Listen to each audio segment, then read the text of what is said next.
জয় জগন্নাথ, যা উচ্চারণে বাঙালির হৃদয় সর্বদা আবেগে কম্পিত হয়। সেই জগন্নাথ দেব এবার আসছেন আমাদের বঙ্গের পুণ্যভূমিতে।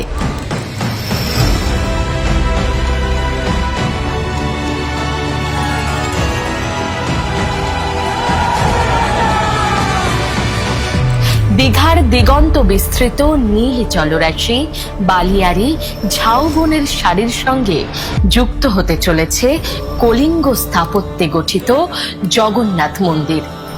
মন্দিরে প্রবেশের জন্য রয়েছে 4টি দুয়ার। সমুদ্রের দিক থেকে এই মন্দিরের মূল ফটক দিয়ে ঢুকে সামনেই রয়েছে দীপস্তম্ভ, সেই সঙ্গে চোখে পড়বে অরুণ স্তম্ভ। অরুণ স্তম্ভের ঠিক বিপরীতে সিংহদুয়ার। সিংহদুয়ারের পেছন দিকে রয়েছে ব্যাঘ্র দুয়ার। মন্দিরের দিকে মুখ করে দাঁড়ালে বাঁ দিকে হস্তি দুয়ার, ডান দিকে পড়বে অশ্বদুয়ার। দীঘার মন্দির দিয়ে প্রবেশ করেই দেখা মিলবে শ্রী শ্রী জগন্নাথ দেবের। মূল মন্দিরে রয়েছে 4টি ভাগ: গর্ভগৃহ, জগমোহন, নাটমণ্ডপ, ভোগমণ্ডপ। মন্দিরে প্রবেশের পর প্রথমেই দেখা যাবে ভোগমণ্ডপকে। ভোগমণ্ডপ থেকে ভেতরে প্রবেশ করলে রয়েছে নাটমণ্ডপ বা নাট মন্দির। নাট মন্দিরে রয়েছে পাথুরে কারুকার্য করা চোখ ধাঁধানো 16টি স্তম্ভ, যা এই নাট মন্দিরকে ধরে রেখেছে। নাট মন্দিরের পরেই রয়েছে জগমোহন, যা দাঁড়িয়ে রয়েছে 4টি স্তম্ভের ওপর। নাট মন্দির ও ভোগ মণ্ডপের মাঝখানে রয়েছে গরুর স্তম্ভ।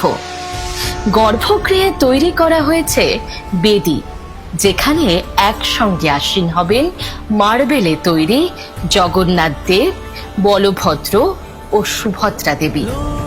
তবে রথের দিন দারু মূর্তি নিয়েই হবে রথযাত্রা।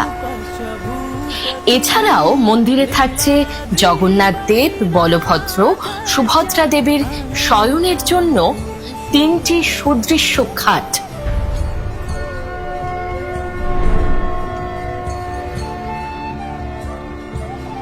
পুরো মন্দির জুড়ে রয়েছে অপূর্ব কারুকার্য, পৌরাণিক গাঁথার ছোঁয়া। আগামী 29শে এপ্রিল মন্দির প্রাঙ্গণেই হবে মহাযজ্ঞ। এরপর 30শে এপ্রিল অক্ষয় তৃতীয়ার পুণ্য মুহূর্তে দ্বারোদ্ঘাটন হবে জগন্নাথ মন্দির। এই দুদিন প্রত্যেকে সাক্ষী থাকুন আধ্যাত্মিক দর্শনের।